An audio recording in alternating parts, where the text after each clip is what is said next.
Morning, everybody. Brian Neubert here again from goldenblack.com, live at home once again. This is your goldenblack.com Daily Quarantine Simulcast. My co-host today will be my neighbor's riding lawnmower.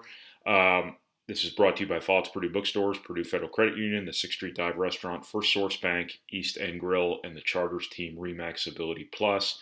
I want to remind you, as always, the 6th Street Dive Restaurant in Lafayette, Arnie's in Lafayette, West Lafayette, and all over the state, Bruno's in West Lafayette, and the Whitaker Inn in West Lafayette all remain open for carryout orders. So if you're looking once again for damn good food or simply to support our local businesses, please keep them in mind.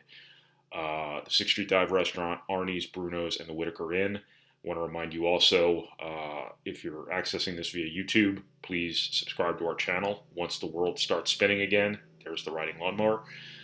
We will have lots of Purdue stuff up there you will want quick access to. So please, if you're accessing this via YouTube, please hit that subscribe button. I'm sorry, I'm late today with this. Ordinarily, I have this posted much sooner. I had an interview with Purdue Athletic Director Mike Babinski. That obviously was important. So this got pushed back a little bit. Talking to Babinski obviously brings to the forefront some big picture topics about where college sports are right now, most notably football season. So I thought I would just take this opportunity today to talk once again about the college football season and what may or may not happen. I have prepared very little for this, so this is just going to be a little bit of a streaming flow of consciousness here. More than anything, isn't that the most entertaining sort of analysis, the runaway train variety?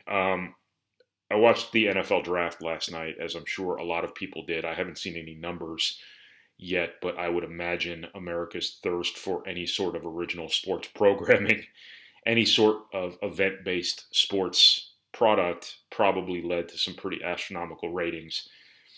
I thought ESPN did a great job with the broadcast. I didn't really miss a whole lot from how it is normally. I think the NFL deserves to be commended for continuing to make an event out of this. I thought this is exactly what the country needed, something to happen. The NFL could have done this any number of ways, but it did make every effort to make an event out of this when I think it was a very healthy thing for us to have some sort of taste of normalcy as we know normalcy. So I think the NFL deserves a lot of credit for moving forward and continuing to make this an event. I think ESPN deserves a lot of credit for making this a easily consumable television product when this was obviously as non-traditional as it gets. And it kind of just brought to mind for me what I've talked about here before. It's just how important I think the football season, specifically the college football season, can be as we all kind of heal from what we're dealing with right now collectively into whatever our new normal is going to be. I think, sports were a big part of bringing this thing to the forefront. The NBA suspending its season and then the subsequent cancellation of the NCAA tournament really were the sirens that started this whole thing off, I think, in terms of the public really digesting this as a big deal. And I think the return of sports can be one of the big moments, the watershed moments in us moving beyond this. And I think the college football season can be an enormous part of that.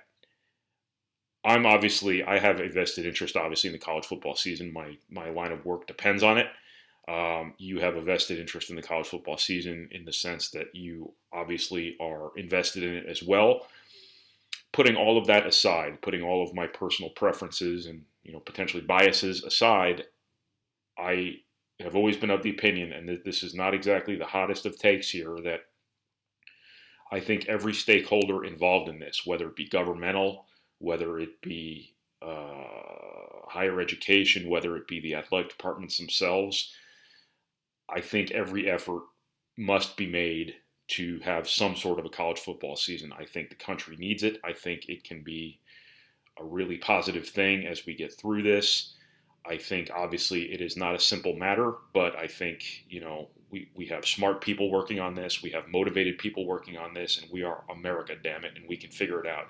The NFL figured out their draft last night. Totally different deal. I understand that. But there have to be ways out there that something can be done to have some sort of college football season. I say that understanding fully and believing in every ounce of my heart, every little nook and cranny of my heart, that it would have to be done in as responsible and safe a way as physically possible. I don't want to hear about death rates. I don't want to hear about mortality. I don't want to hear about what age group is less likely to die from this than anything else.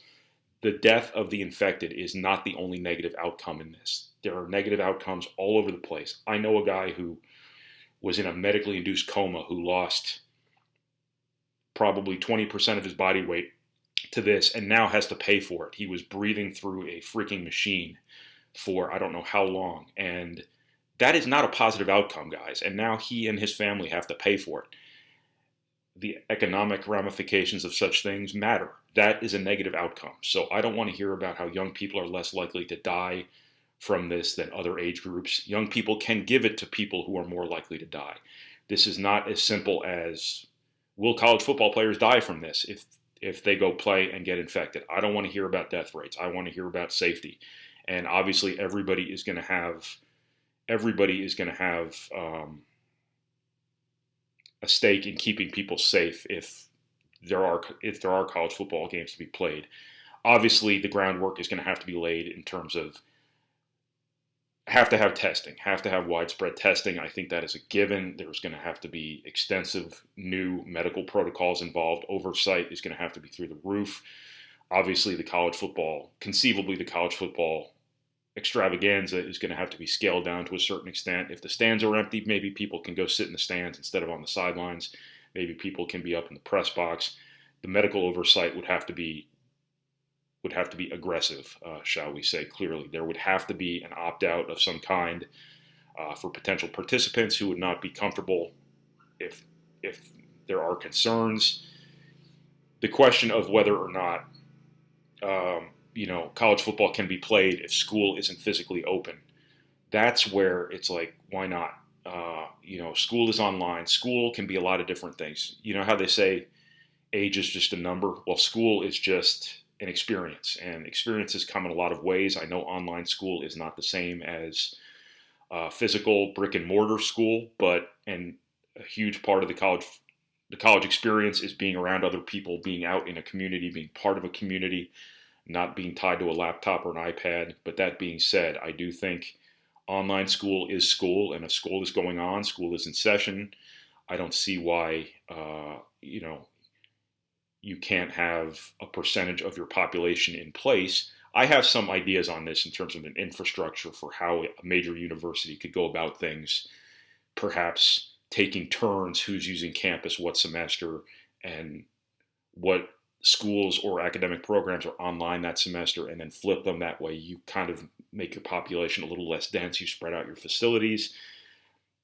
Those are half-baked ideas on my part, and I would like to keep them in the oven a little bit longer before I articulate them, although I already just have, so joke's on me. But there are 150 athletes in and around campus right now at Purdue, according to Mike Babinski.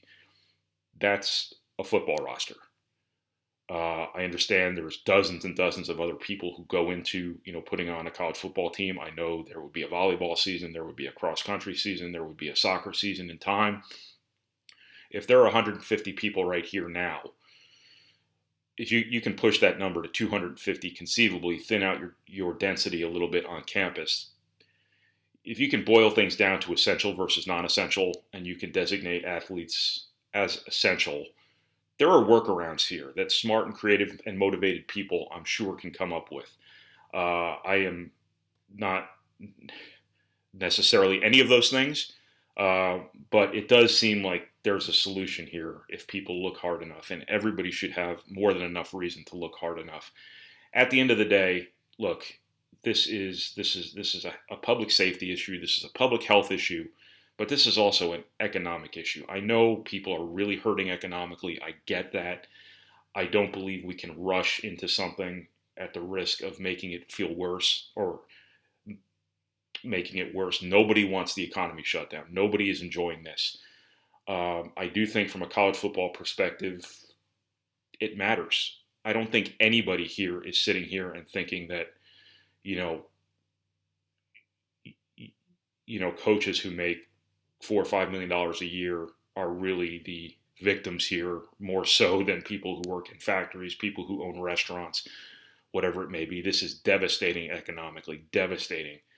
But when you look at what college football does from an economic perspective, you look at what a college football Saturday can do for hotels, for restaurants. I know normalcy may not resume right away, to the point where the hotels and the restaurants are necessarily the beneficiaries right away. But there are a lot of custodians. There are a lot of athletic department employees. There are a lot of people who still make money off of athletic departments making money. They make their livelihoods off of it. And anything that can be done to salvage a college football season, to get that TV money in the hands of the people who then redistribute it to those custodians, to those athletic department staffers, to the people whose livelihoods depend on college football, to the advertisers who may want to be part of this as well. Who knows what advertising is going to look like as part of our new normal when all of this starts to subside. I don't know. This matters. This matters economically, even if there are no fans in the stands. This matters in any number of ways. This matters to the American spirit. This matters all over the place. This matters to the people involved. This is their lives. This is college football players' lives. Their educations are tied to it.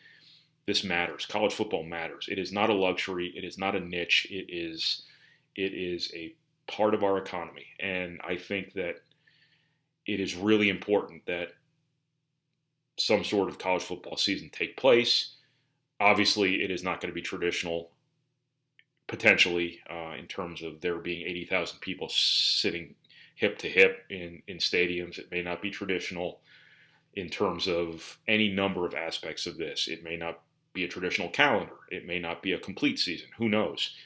But if they can just get a solution here where you can get any semblance of a season. This is not easy. I'm not shooting this video here trying to suggest this is easy. The Big Ten alone has 14 schools all over the country. Maryland has not been affected the same way as Indiana has. Maryland, the East Coast, has had it much worse. Rutgers is in a very different position than the state of Indiana has been. In a couple months, who knows, that might flip. We don't necessarily know. Every state has been affected by this differently. You cannot treat the Big Ten with one blanket policy. You cannot treat anything with any sort of blanket policy because everything's different everywhere. I'm just saying that the powers that be at the NCAA, at the individual universities, I think this is something that is really important, from a financial perspective, but also the heartbeat of respective universities. I think it's really important for the country to have a sign of healing from all of this. Obviously, nobody knows how this is going to end. For all we know, we could come a long way. The curve could be flattened. Testing could be all over the place. We could be swimming in tests for all we know here in a couple months. I hope that's the case. I don't know that's the case. Our health infrastructure should be a little bit less strained here in a couple months, one would think, depending on how this unfolds all over the place. The world could be very different in a couple months. The world could improve. Football, as we know it, could return in full. Obviously, I think that's the best case scenario. But I think, obviously, right now is the time for the stakeholders involved in this to prepare for every possible scenario.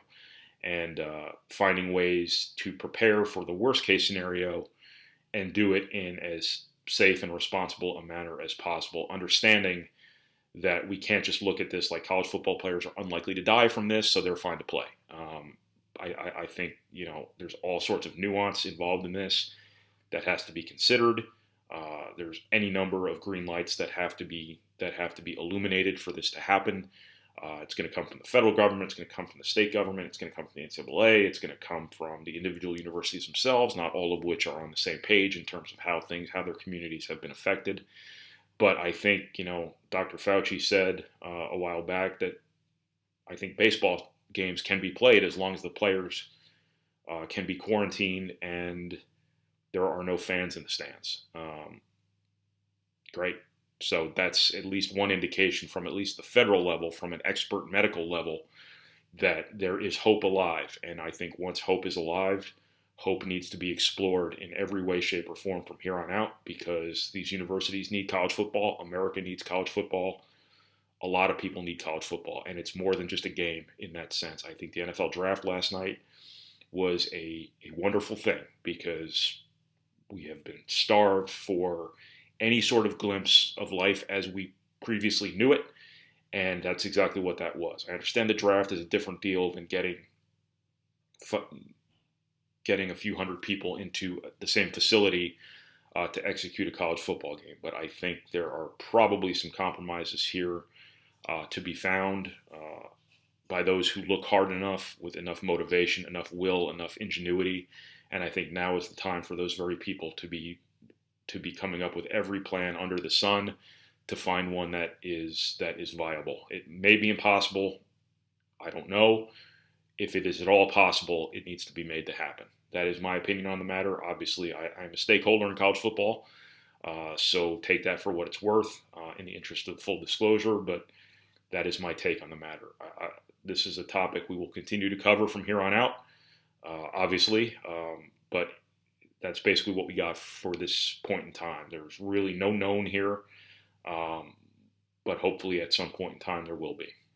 That's what I got. That was probably not bad for really having no script whatsoever. I wrote down like 7 words here, and that came out of it. So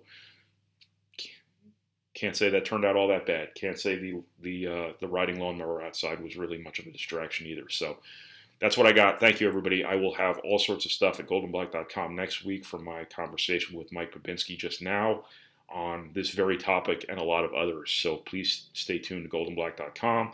Once again, this has been your goldenblack.com Daily Quarantine Simulcast, brought to you by Fox Purdue Bookstores, Purdue Federal Credit Union, 6th Street Dive Restaurant, First Source Bank, East End Grill, and the Charters Team Remax Ability Plus.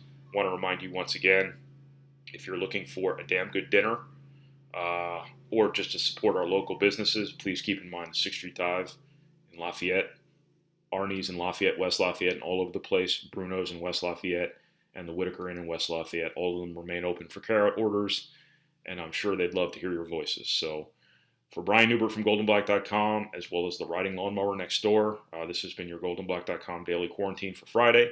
We will talk to you again Monday. Thanks, everybody. Have a good weekend and take care of yourself.